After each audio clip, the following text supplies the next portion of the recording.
Well, so I'm here. So I'm here at the car wash, and there's pollen all over our cars, and the car wash is flooded because the pollen's clogging the drains. Quite interesting. We about to turn it up, turn it up, turn it up, turn it up, turn it up, turn it up, turn it up. We about to turn it up, go.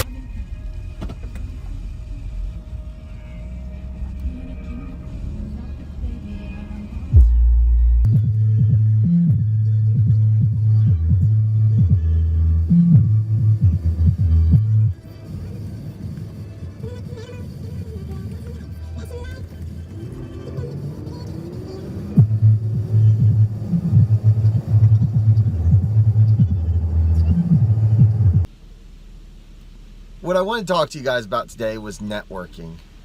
And I'm not talking about the peer-to-peer kind. I'm talking about the wireless access point, switches, those type of networking. So a little experience I had last night is I was setting up a Unifi switch and access points. So first thing, I'm a little paranoid. It's my first one I'm ever setting up that I've purchased all the components for. So I'm a little paranoid that I need the security gateway, and apparently I don't, so that's good.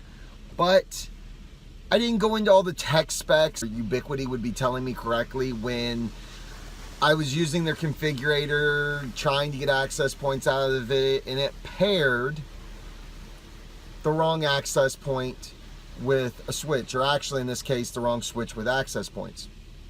So it created a lot of headache and frustration on my point. The equipment was already delayed and back ordered, so that set the project back, and I'm already frustrated that the equipment came in yesterday, so I'm trying to work on it at night. Sorry about the car wash. Trying to work on it at night and get the stuff set up so I just go put it in the environment and leave. I mean, because I don't have to deal with the routing, any of that stuff. They don't want us to deal with that. They just want us to put in Wi-Fi. And in our small community, it's one of those things that, you know, use them as learning experiences for the people that are willing to pay for the everything. I take the little components and make something out of it. It makes it a little frustrating. Luckily, there were some people in one of the Facebook groups last night that was very familiar with the Ubiquiti equipment. We had about a hour discussion on it, and come to find out the switch is wrong. I can't get one for till tomorrow. Since I live in Crisfield, they have no next day morning deliveries. They all come in the afternoon. So the soonest I can get out there now is Friday for a Wednesday appointment. Kind of sucks. Definitely would recommend going with or reading the data sheets in the future. I didn't know enough about POE originally to know that there was like so many different things with POE that could be screwing this project up. That's my fault, my lack of knowledge, my ignorance. But you learn. That's how we all learn. We do something, we go through it, we learn. Now I know. Now I know the difference in a couple of these POE technologies. I did a lot of research last night while I was chatting with the guy, so it wasn't just I was taking his information. I was using his information to find more information on the internet about the comparison in between these POEs. Definitely something I learned on matching them up. I mean, not just this product, but I learned it so I could use the information on any product. I was quite frustrated last night, and luckily there were people that could help me get that that frustration gone. So we were able to figure out the thing. Hopefully when it comes tomorrow afternoon, I'll set it up at my home office tomorrow night to make sure everything's working, everything meshes up correctly. Try to get it pre-configured for the settings so that we can just go plug it in and go. That is my goal, is to plug it in and go, so I don't have to stay on site all the time with this particular setup. Now, Unifi is a little bit easier to set up, but I still don't want to set it up all on site. I'd rather do as much as I can at my office, where everything's controlled, where if things happen, mistakes happen, I can deal with it. I have the equipment.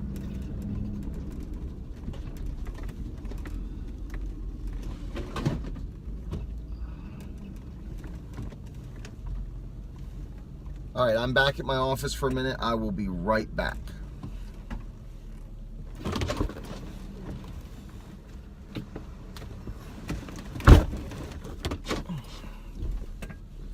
All right, so now we are off to a client's house. Residential, bought a new router, probably from Walmart. It's probably but they call us to come set it up, so we're gonna bill them 45 minutes. They're right around the corner, and for 45 minutes, that'll cost about 90 bucks for us to go in and configure a router to work with either Charter or Verizon. I don't remember which one they have at this in this area. They either have cable or they have DSL, not sure which.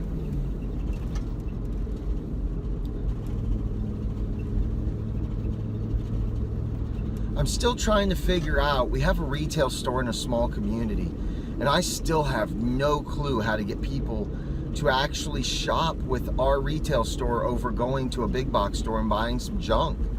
I mean, we sell pretty decent products. The TP-Link products have 2-year warranties. I have very low failure rates on those. But people just want to go buy that $40 Belkin at Walmart because it's easy, and the guy at Walmart just doesn't know a darn thing to help them figure it out. And I mean, sorry if you work at Walmart and you're knowledgeable, but it's just the odds are against you in getting the correct information to the person because you just aren't in the industry. You don't care. I mean, I shouldn't say you don't care. You probably care. You're probably doing the best you can in that position, but in a specialty retail store, you know you're getting it right. And the products we sell, our customers don't have to call us to come set them up. I mean, that's good and bad. But you hit a button, which is the on button, and they come on and work. I can't tell you how few times I've gone out to set up these TP-Link routers we sell into the consumer market. They're usually like AC 1200s or AC 750s on Charter, which is cable, and coax cable, and Verizon DSL. I mean, we don't have to come out. So these people are spending so much more money. Even if they think they're saving by going to Walmart, they spend so much more money. The law of averages aren't helping them. I find that as a struggle as a small retail business, is getting people to buy the retail side of things. The service side is, pretty easy. They come to you for service. It's not a big challenge getting them in for the service side of things, generally speaking. But it's a challenge getting them into the retail side of things. So I'm not sure how we go about that. If you have any suggestions, put them below in the comments. I mean, I'd always love to hear it. I mean, a lot of you guys don't do consumer retail. You have retail stores, but it's driven towards business. I live in a small rural community, and residential service and products are something that are lacking. So we try to cater to it. But like I said, it definitely is a challenge. It is a big challenge. So let me know in the comments what you think the solution would be. I mean, let me know what you're thinking we could do to get people to realize that we're in here. I mean, we're a member of the chamber. We were for like 4 out of the 8 years that we've been here, and it just doesn't bring in any business. Setting out flyers to every business in town didn't really bring in any business. Not the residential consumer kind.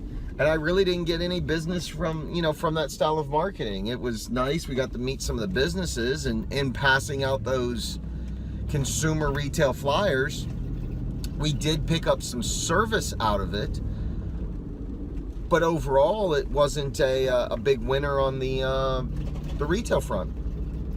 So what do you think we can do to become winners on the retail front?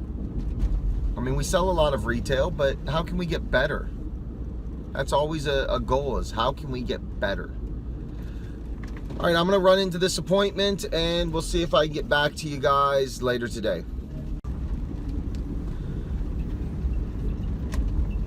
I just wanted to talk about a appointment I just went to. So a networking call, customer purchased the router from Walmart, and they purchased a higher end Netgear, like an AC 1900, the big box thing with a couple antennas on it. I went out to set it up for the gentleman. He got most of it set up and was not able to set up his PlayStation, and he had his printer hardwired and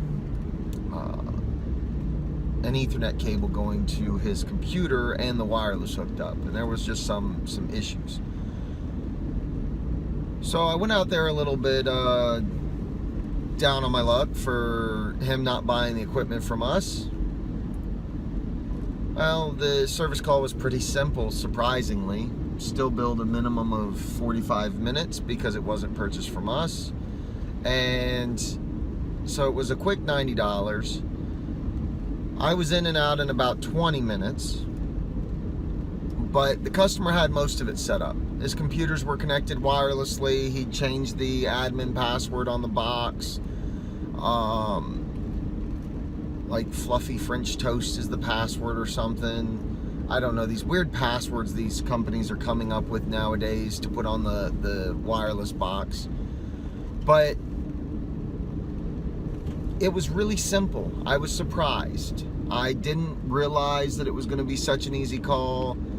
So I guess when you're headed out to those appointments you just don't want to do, just put a smile on your face, and maybe, just maybe, it will turn out well so that it ends up benefiting you and it won't be as bad as it could be.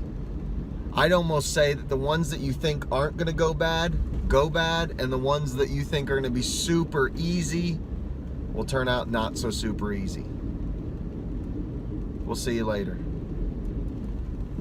Hope you like Daddy's channel, and I hope you subscribe Daddy's channel. Turn it